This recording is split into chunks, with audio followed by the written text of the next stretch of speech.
Friends, ಇವತ್ತಿನ topic ಬಂದುಬಿಟ್ಟು ನಾನಾರ್ಥಕ ಪದಗಳು. ಕನ್ನಡದಲ್ಲಿ ಒಂದು ಪದಕ್ಕೆ ಹಲವಾರು ಅರ್ಥ ಇರ್ತವೆ. ಅದರ ಬಗ್ಗೆ ಇವತ್ತಿನ ಟಾಪಿಕ್ಕು. ನಾನಾರ್ಥಕ ಪದಗಳು ಅಂದರೆ ಒಂದೇ ಶಬ್ದವು ವಿಶಿಷ್ಟ ಸಂದರ್ಭ ಸನ್ನಿವೇಶಗಳ ಹಿನ್ನೆಲೆಯಲ್ಲಿ ಬೇರೆ ಬೇರೆ ಅರ್ಥಗಳು ಹೊರಹೊಮ್ಮುತ್ತವೆ. ಹೀಗಾಗಿ ಅನೇಕ ಸಲ ಒಂದು ಶಬ್ದದ ನಿರ್ದಿಷ್ಟ ಅರ್ಥವನ್ನು ಸಂದರ್ಭದ ವಿಶೇಷವನ್ನು ಗಮನಿಸಿಯೇ ಹೇಳಬೇಕಾಗುತ್ತದೆ.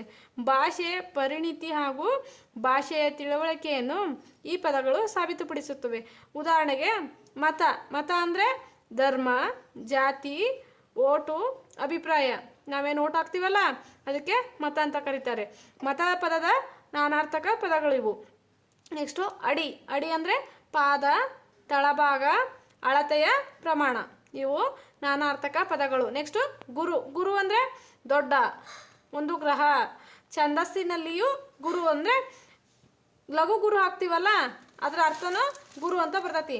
ನೆಕ್ಸ್ಟು ಗುರು ಅಂದರೆ ವಿದ್ಯೆ ಕೊಡುವವ, ವಿದ್ಯೆ ಕಲಿಸುವವರಿಗೂ ಗುರು ಅಂತ ಕರಿತೀವಿ. ನೆಕ್ಸ್ಟು ಒಪ್ಪು ಅಂದರೆ ಸರಿ, ಓರಣ, ಅಂಗೀಕರಿಸುವ, ಸಮ್ಮತಿಸು, ಒಪ್ಪಿಗೆ ಕೊಡು ಅನ್ನೋದಕ್ಕೆ ಒಪ್ಪು ಪದದ ಇವು ನಾನಾರ್ಥಕ ಪದಗಳು. ನೆಕ್ಸ್ಟು ಕಟ್ಟು ಅಂದರೆ ಹೊಂದಿಸು, ತಡೆ, ನಿಯಮ, ಹೊರೆ. ಕಟ್ತೀವಲ್ಲ ಅದಕ್ಕೆ ಆ ಸಂದರ್ಭಕ್ಕೆ ಅನುಸಾರವಾಗಿ ಅರ್ಥಗಳು ಬರೋದನ್ನೇ ನಾನಾರ್ಥ ಅಂತ ಕರಿತೀವಿ.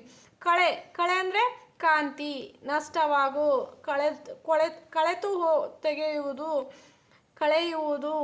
ಇವು ನಾನಾರ್ಥಕ ಪದಗಳು. ನೆಕ್ಸ್ಟು ಅರಿ ಅಂದರೆ ಶತ್ರು, ತಿಳಿ, ಕತ್ತರಿಸು, ಬಿಡಿಸು. ಇವು ಹರಿಪದದ ನಾನಾರ್ಥಕ ಪದಗಳು.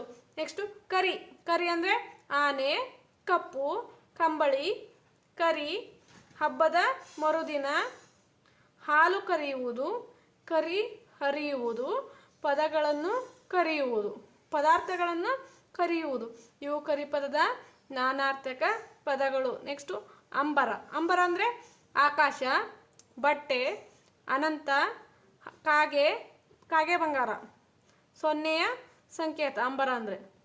ನೆಕ್ಸ್ಟು ಊರು ಅಂದರೆ ಹಳ್ಳಿ, ಪಟ್ಟಣ, ತೊಡೆ. ಕಲಿ ಅಂದರೆ ತಿಳಿ, ಶೂರ, ಕಲಿಯುಗ, ತಾರೆಯ ಮಗ, ಕಾಳಗ. ಇವು ಕಲಿಯ ನಾನಾರ್ಥಕ ಪದಗಳು. ನೆಕ್ಸ್ಟು ಅಂತರ ಅಂದರೆ ಕಾಲಾವಕಾಶ, ಒಳಗಿನ. ನೆಕ್ಸ್ಟು ದೂರ, ಭೇದ. ಇವು ಅಂತರ ಪದದ ನಾನಾರ್ಥಕ ಪದಗಳು. ಕಣ ಅಂದರೆ ರಣರಂಗ, ಕ್ರೀಡಾಂಗಣ, ಅಣು, ಧಾನ್ಯಗಳನ್ನು ಒಕ್ಕುವ ಸ್ಥಳ. ಇವು ನಾನಾರ್ಥಕ ಪದಗಳು. ಅರುಣ ಅಂದರೆ ಕೆಂಪು ಬಣ್ಣ, ಸೂರ್ಯನ ಸಾರಥಿ, ಸೂರ್ಯ. ಅರುಣ ಪದದ ನಾನಾರ್ಥಕ ಪದಗಳು. ನೆಕ್ಸ್ಟು ಅರಳು ಅಂದರೆ ವಿಕಾಸವಾಗು, ಪುಷ್ಪ, ಧಾನ್ಯಗಳ ಪುರಿ. ನೆಕ್ಸ್ಟು ನಿಮಿಷ ಅಂದ್ರೆ ಮೀನು, ದೇವತೆ, ಕಣ್ಣು ಮಿಟುಕಿಸದ. ಇವು ನಾನಾರ್ಥಕ ಪದಗಳು. ನೆಕ್ಸ್ಟು ಅಜ ಅಂದರೆ ಬ್ರಹ್ಮ, ಆಡು, ಮನ್ಮಥ, ಸೂರ್ಯ. ನೆಕ್ಸ್ಟ್ ಕೃಷ್ಣ ಅಂದರೆ ದುಷ್ಟ, ಕಪ್ಪು ಬಣ್ಣ, ಜಿಂಕೆ, ವಿಷ್ಣು, ಮೋಸಗಾರ, ಕುತಂತ್ರಿ ಅನ್ನೋ ಅರ್ಥಗಳು ಬರುತ್ತವೆ. ನೆಕ್ಸ್ಟು ಅಗಿ ಅಂದರೆ ತೋಡು, ಜಗಿ, ಕಡಿ. ಮಣ್ಣು ಕಡೆಯೋದು, ಆಹಾರ ಜಗಿಯೋದು, ಗುಂಡಿ ತೋಡೋದು. ಇವೆಲ್ಲ ನಾನಾರ್ಥಕ ಪದಗಳು. ನೆಕ್ಸ್ಟು ಕಂದ ಅಂದರೆ ಮಗು, ಗೆಡ್ಡೆಗಳು, ಚಂದೋರೂಪ. ಇವೆಲ್ಲ ನಾನಾರ್ಥಕ ಪದಗಳು. ಕವಿ ಅಂದರೆ ಕಬ್ಬಿಗ, ಆವರಿಸು, ದೈತ್ಯರ ಗುರು, ವಿದ್ವಾಂಸ. ಕರ್ಣ ಅಂದರೆ ಕಿವಿ, ಕುಂತಿಯ ಸುತ, ಎರಡು ಎಂಬ ಸಂಕೇತ.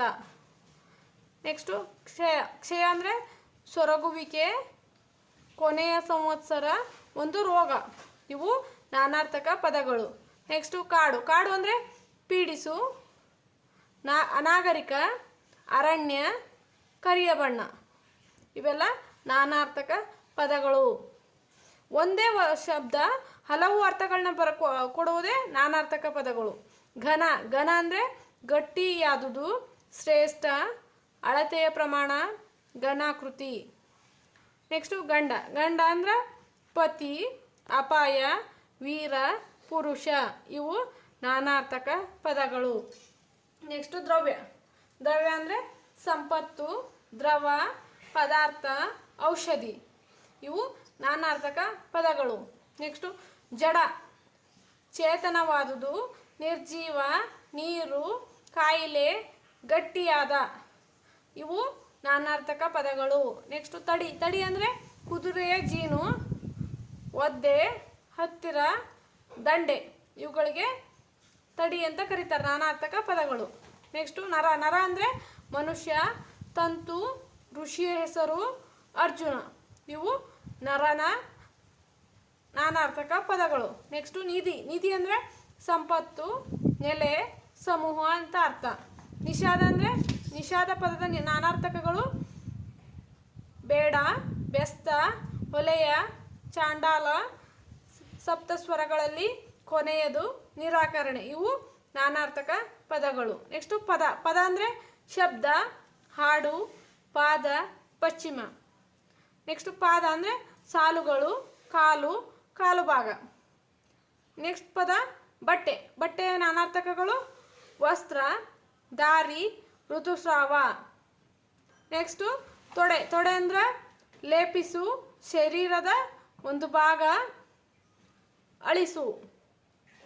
ನೆಕ್ಸ್ಟ್ ವರ್ಡ್ ಬಂದ್ಬಿಟ್ಟು ಬಣ್ಣ. ಬಣ್ಣ ಅಂದರೆ ವರ್ಣ, ಚಂದ, ಗುಣಗಾನ, ಸೀರೆ. ನೆಕ್ಸ್ಟು ಬಾಲ. ಬಾಲ ಅಂದರೆ ಪ್ರಾಣಿಗಳ ಪುಚ್ಚ, ಹುಡುಗ, ಎಳೆಯ ಮಗು, ಪೋರ. ನೆಕ್ಸ್ಟ್ ಲಾಸ್ಟ್ ವರ್ಡ್ ಬಂದ್ಬಿಟ್ಟು ಬತ್ತಿ. ಬತ್ತಿ ಅಂದರೆ ಊದುಬತ್ತಿ, ಒಣಗುವುದು. ಊದುಬತ್ತಿ, ಒಣಗುವುದು, ಹುರಿ ಮಾಡಿದ ಹತ್ತಿಯ ಎಳೆ, ಮೊಂಬತ್ತಿ. ಇವೆಲ್ಲ ಬತ್ತಿ ಪದದ ನಾನಾರ್ಥಕ ಪದಗಳು. Thank you friends. ಇನ್ನೂ ಹೀಗೆ ನೆಕ್ಸ್ಟ್ ಗ್ರಾಮರ್ ಬೇಕಂದರೆ ನಮ್ಮ ಚಾನಲ್ನ ಸಬ್ಸ್ಕ್ರೈಬ್ ಮಾಡಿ, ಶೇರ್ ಮಾಡಿ, ಕಮೆಂಟ್ ಮಾಡಿ, ಲೈಕ್ ಮಾಡಿ. Thank you.